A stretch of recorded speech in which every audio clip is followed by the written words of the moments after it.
सुमन का पति Vinod auto rickshaw चलाता था।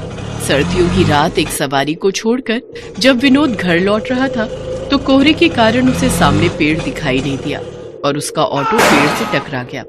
इस कारण विनोद को काफी चोटें आई थी। विनोद आजकल घर पर ही था और काफी समय से काम भी बंद था। घर में पैसों की तंगी थी, इसलिए सुमन बहुत परेशान थी। क्या बात है सुमन, तूने बाजार से आने में बहुत देर लगा दी। अब कब सब्जी लाएगी, कब बनाएगी? तुझे पता है ना विनोद को समय से दवाई देनी होती है। माँ जी, किसी ने कपड़े की दुकान पर काम बताया था कि उन्हें दर्जी की जरूरत है, पर जब पहुंची तो पता चला कि उन्हें दर्जी मिल गया है। मम्मी, मैम ने बोला है कल से स्वेटर पहनकर आना, ठंड बढ़ गई है। आप मेरे साथ बाजार चलो, मुझे अपने लिए स्वेटर खरीदना है। अच्छा थोड़ी देर रुक, पापा को खाना देकर दवाई दे दूं, उसके बाद मैं तेरे साथ बाजार चलूंगी। पिंकी बेटा, तुम कौन से मोजे कह रही थी? मुझे बता दो, मैं लेते आऊंगी। मम्मी, मैम ने मुझे सफेद रंग के मोजे पहन कर आने के लिए बोला है, तो आप मेरे लिए लेते आना। सुमन, स्वेटर तो बहुत महंगा आएगा, तुम इतने पैसे कहाँ से लाओगी? रुको, मैं अनिल को फोन करता हूँ, वो कुछ पैसे उधार दे देगा, फिर मैं उसे चुका दूंगा। अरे आप चिंता क्यों कर रहे हैं, मेरे पास पैसे हैं।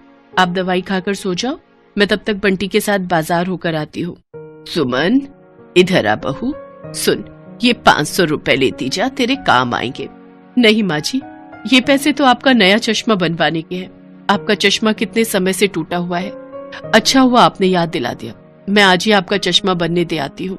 अरे मैं क्या करूंगी, बाद में बन जाएगा, इतनी जल्दी नहीं है। वैसे भी मेरा कहीं आना जाना नहीं होता। पर माँ जी, रख ले बहू, पहले बच्चों की चीजें आना जरूरी है।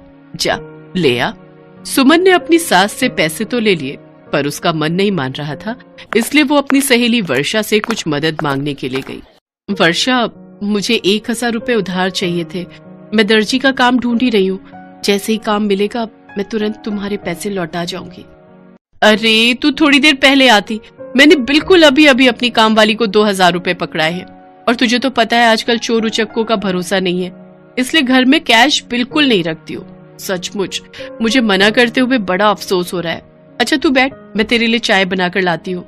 नहीं नहीं, मैं चलती हूँ, बाजार से जरूरी काम है। चल बंटी बेटा। सुमन की सहेली ने मुसीबत में उसका साथ नहीं दिया, जबकि सुमन ने कई बार अपनी सहेली वर्षा की मदद की थी। सुमन निराश होकर बाजार की तरफ चल पड़ती है। तभी उसकी नजर कपड़े के एक शोरूम पर जाती है, जहां एक मालिक फोन पर अपने नौकर पर गुस्सा कर रहा था।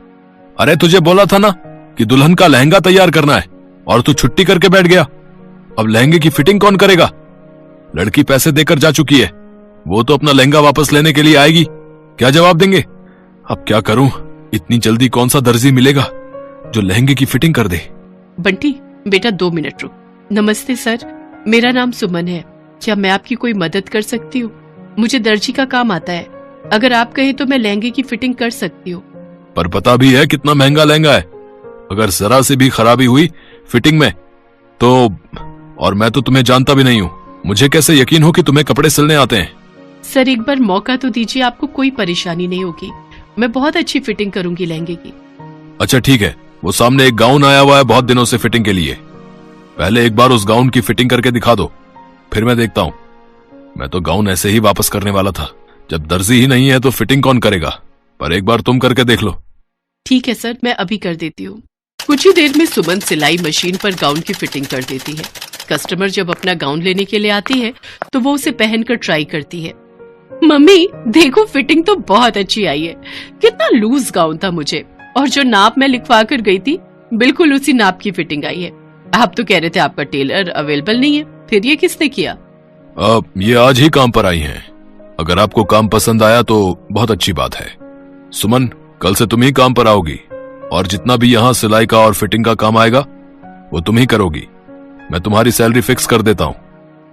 आपका बहुत बहुत धन्यवाद sir, thank you so much. Suman बहुत खुश होती है, उसे 15,000 रुपए महीने की नौकरी मिल जाती है। घर जाकर सुमन सबको ये खुशखबरी देती है। उसकी सास भी बहुत खुश थी। अगले दिन से सुमन काम पर जाने लगती है। वो बहुत ही मेहनत से शोरूम पर दर्जी का काम करती थी। उसका काम ग्राहकों को बहुत पसंद आता था। शोरूम का मालिक हमेशा सुमन को मेहनत से काम करते देखता था। कुछ दिन बाद पुराना दर्जी लौट आता है। नमस्ते मालिक, मैं वापस लौट आया हूँ। वो गांव में जमीन पड़ी थी, वो बेचनी बहुत जरूरी थी, तो आपसे बिना कहे जाना पड़ा। अब वापस लौट आया हूँ। कल रात की बस से वापस आया तो सीधा आपके पास ही आया। मुझे पता है मेरे बिना आपको बड़ी परेशानी हो रही होगी। मेरे जैसा दर्जी आपको मिला ही नहीं होगा जो मेरी तरह काम करे। सुमन इधर आना। ये सेमी स्टिच दुल्हन का लहंगा सिलने के लिए आया हुआ है। 10 दिन बाद शादी है, तो लड़की ने सोमवार तक मंगवाया है। बहुत ही अच्छे से सिलाई करना, काफी महंगा लहंगा है। ठीक है सर, मैं कर दूंगी। अच्छा, तो आपने इसे काम पर रखा है। कोई बात नहीं मालिक, मैं कहीं और काम ढूंढ लूंगा। वो तो तुझे ढूंढना ही पड़ेगा, गलती तेरी है। तू मुझे बिना बताए गांव चला गया। मुझे कितनी परेशानी हुई, वो तो सुमन है जिसने समय पर काम कर दिया, वरना मेरा बहुत नुकसान होता। इसका पत्ता तो साफ करना ही पड़ेगा।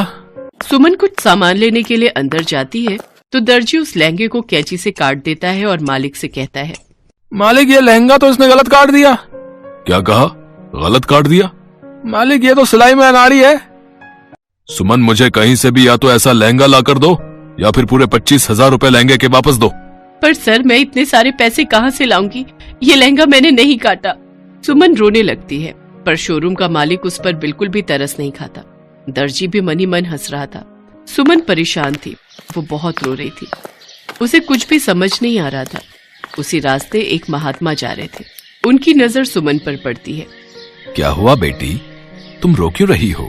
तुम्हें क्या तकलीफ है? सुमन महात्मा को प्रणाम करती है और रोते हुए सारी बात बताती है। चिंता मत करो बेटी, मैं तुम्हें एक जादुई सिलाई मशीन दूंगा जिस पर कोई भी कपड़ा रखने से तुम्हारे मन मुताबिक लहंगा बनकर तैयार हो जाएगा। और फिर महात्मा हवा में जल छिड़कते हैं और उनके सामने एक सिलाई मशीन आ जाती है, जिसे वो सुमन को दे देते हैं। सुमन महात्मा जी को धन्यवाद देती है और सिलाई मशीन लेकर घर आ जाती है। सुमन के पास उस लहंगे की बाजू का कपड़ा था जिस लहंगे को दर्जी ने काट दिया था। सुमन लहंगे के कपड़े को सिलाई मशीन के ऊपर रख देती है और सिलाई मशीन बहुत ही सुंदर लहंगा सिलने लगती है। कुछ ही देर में एक जादुई लहंगा तैयार हो जाता है। माँ जी देखिए, बिल्कुल वैसा ही लहंगा बनकर तैयार हो गया जैसा मुझे चाहिए था। हाँ बहू, ये तो सचमुच जादू हो गया। वो महात्मा तो भगवान का रूप बनकर आए थे जिन्होंने तेरी सारी परेशानी दूर कर दी। हाँ माँ जी, अब हमारी सारी परेशानियां दूर हो जाएंगी। मैं अपना खुद का बुटीक खोलूंगी और खुद का काम करूंगी। माँ जी, मैं थोड़ी देर में आती हूँ। सुमन तैयार लहंगा शोरूम के मालिक को दे देती है। शोरूम का मालिक बहुत शर्मिंदा था क्योंकि दुकान पर लगे कैमरे में पहले वाले दर्जी की सारी सच्चाई सामने आ गई थी। पर मालिक ने उस समय सुमन की बात पर विश्वास नहीं किया था। उस दिन के बाद सुमन उसी जादुई सिलाई मशीन पर जादुई लहंगे सिलने लगी। सुमन के परिवार में अब खुशियां ही खुशियां थी।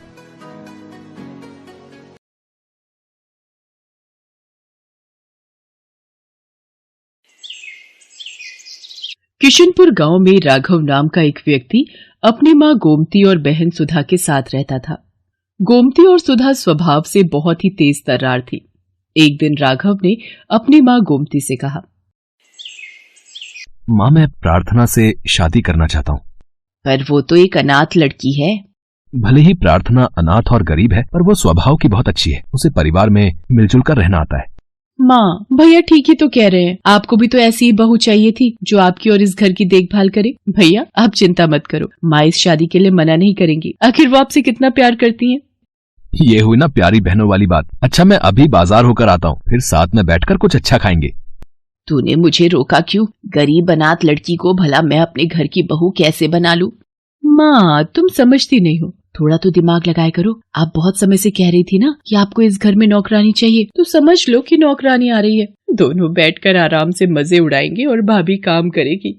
मेरी बेटी कितनी समझदार हो गई है। आखिर गई तो तू मुझ पर ही है ना। चल ठीक है, आने दे इस नौकरानी को घर में। अच्छे से काम ना निकाला तो मेरा भी नाम गोमती नहीं। राघव प्रार्थना से शादी कर लेता है। प्रार्थना बहुत ही सुंदर थी और स्वभाव की बहुत ही अच्छी। न जाने कितने अरमान लेकर प्रार्थना शादी करके ससुराल आई थी, पर उसे नहीं पता था कि उसकी सास और ननद उसके साथ नौकरानियों जैसा व्यवहार करेंगी। क्या हुआ माँ, खाना लाने में इतनी देर कैसे लगा रही हो? मुझे काम पर जाना है, देर हो रही है। मैंने प्रार्थना बहू को मना किया था कि तू अभी रहने दे, अभी तुझे रसोई के बारे में कुछ भी नहीं पता, पर उसने भी जिद कर ली थी। मैं देख कर आती हूँ कि वो क्या कर रही है। माँ जी, मैं बस खाना लाई रही थी। आपने कटहल की सब्जी बोली थी ना, तो उसे साफ करने में समय लग गया। लाओ मुझे दे दो, मैं राघव को दे देती हूँ। तुम थोड़ी देर कमरे में जाकर आराम कर लो। क्या हुआ माँ, खाना तुमने बनाया है? हाँ, वो कटहल की सब्जी तुझे पसंद है ना, पर वो प्रार्थना बहू को बनानी नहीं आती, इसलिए मैंने ही बना दी। चल बैठकर खा ले। अरे वाह माँ, कटहल की सब्जी तो तुमने बहुत ही स्वादिष्ट बनाई है। अच्छा, मैं काम पर जा रहा हूँ। राघव काम पर चला जाता है। गोमती और सुधा इसी तरह प्रार्थना से नजरें बचाकर राघव से झूठ बोलती थी। गोमती और सुधा को तो बस इसी मौके का इंतजार था। वो दोनों सीधे प्रार्थना के कमरे में जाती हैं। ओ महारानी, बहुत हुआ आराम, चल अब काम पर लग जा। पर माँ जी, मैंने तो रसोई का सारा काम समेट लिया, अभी तो कोई काम ही नहीं बचा है।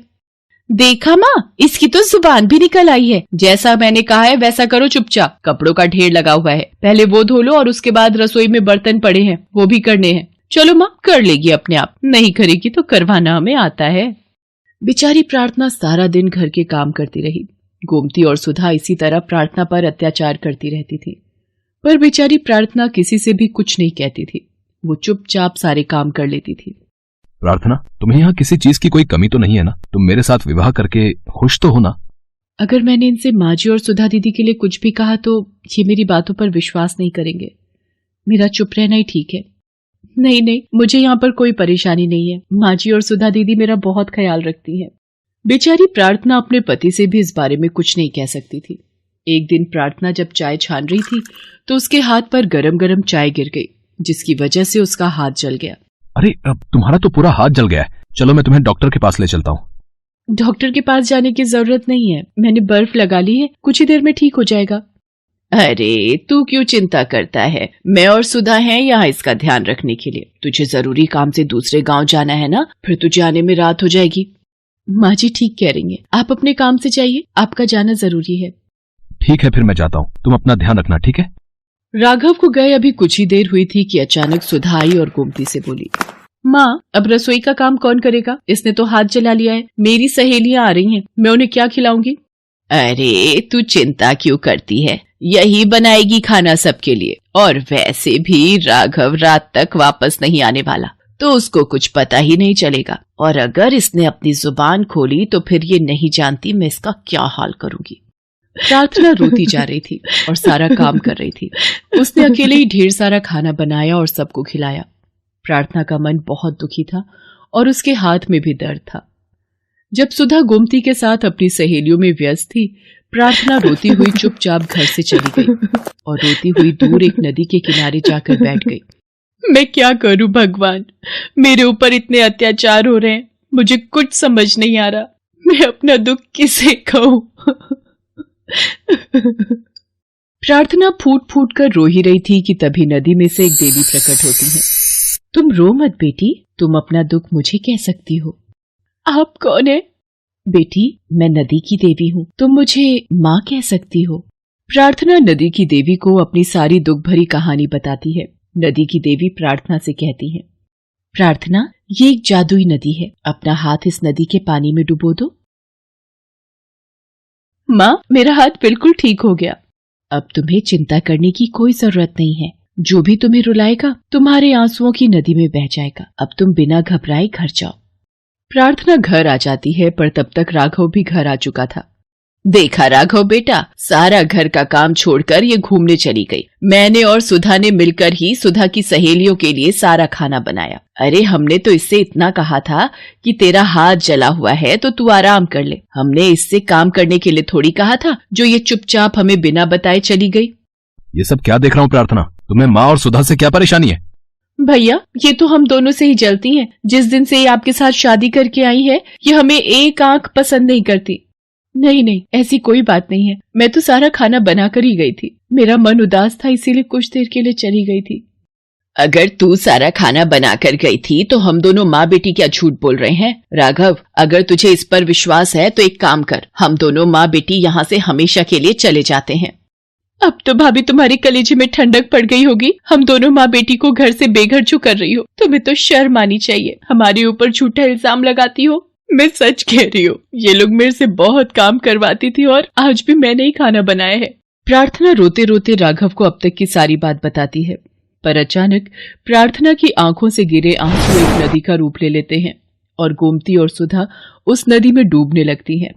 नदी के ऊपर गोमती और सुधा के द्वारा किए गए अब तक के सारे अत्याचारों का चित्रण आ जाता है, जिसे देखकर राघव गुस्से में आ जाता है।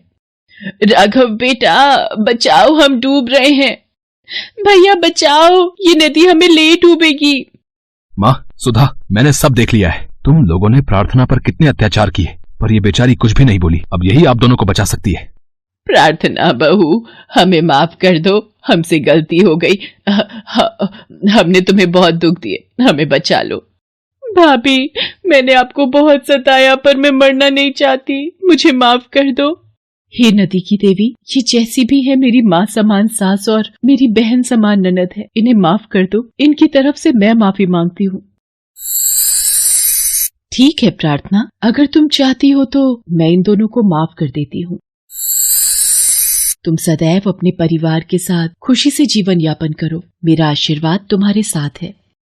गोमती और सुधा को एहसास हो गया कि हमें कभी भी किसी के साथ बुरा व्यवहार नहीं करना चाहिए, नहीं तो बुराई हम पर पलट कर आती है।